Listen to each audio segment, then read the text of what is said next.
Монголын волейболын албаны үндэсний дээд лигийн 2025-аас 2026 оны улирал албан ёсоор хөшгөөнэлээ.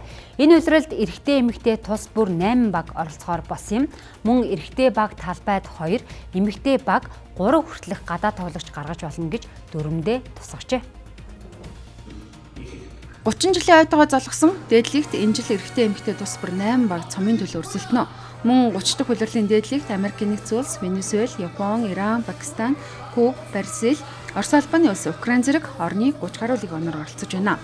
Дээд лигийн 1-р тойргийн тоглолт энэ сарын 20-нд өндөрлөх хуваартай Монгол Улсын волейболын холбоо үндэсний дээд лигийн тэмцээнийг 1995-аас 2012 он хүртэл тасралтгүй зохион байгуулсан ч дунд нь 6 жил завсарлаад 2019 оноос дахин сэргээсэн юм а.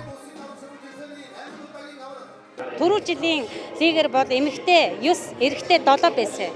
Бид удирдах зөвлөлийн шийдвэрээр 8 болгож ингээд тэгээд эмэгтэй лигонруудын тоо 3 болгоод шагналын санг 2 дахин нэмэгдүүлээд за мөн одоо бас одоо Premier Sports Network, NTV Sport, N Sport гэсэн ийм одоо албан ёсны спортын сувгуудаараа үндэсний дээд лигийг нэвтрүүлж байгаагаараа давуу талтай. Анх лиг зохион байгуулж байсан үеийг өнөөдрийн үедээ харьцуулах юм бол маш их өөрчлөлтүүд гарсан.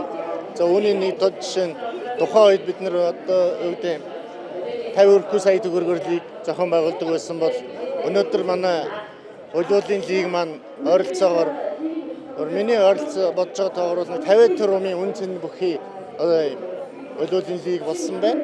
Тэгээ энэ хугацаанд Ийхүү Монголын волейболын холбооны үндэсний дээд лигийн шинэ нөлөөллийн 8 дахь өдрийн тоглолтууд амжилттай боллоо. Энэ өдөр эхний тоглолтод Хөвсгөл Seven Stars баг Дархан Moguls багийг 3-2 харьцаатаагаар хожиж шилдэг тоглогчоор 19 анаг авсан Гастило Витлислэн тодорсон юм а.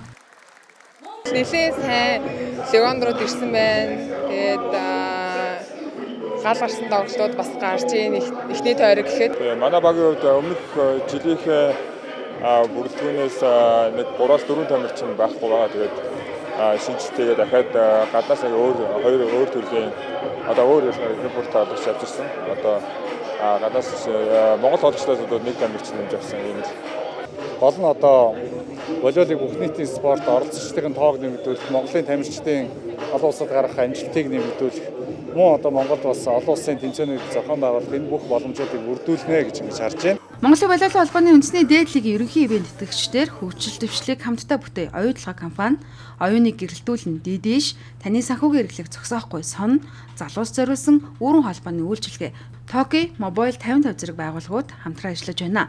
Мөн NTV телевиз, N Sports, PSN сувгууд Монголын волейболын холбоотой байгуулсан шууд амжуулах онцгой эрхийн дагуу лигийн бүх 211 тоглолтыг энэ 11 сарын 3-наас эх оны 2 дугаар сарын 6 хүртэл шууд амжуулан хамтран ажиллана.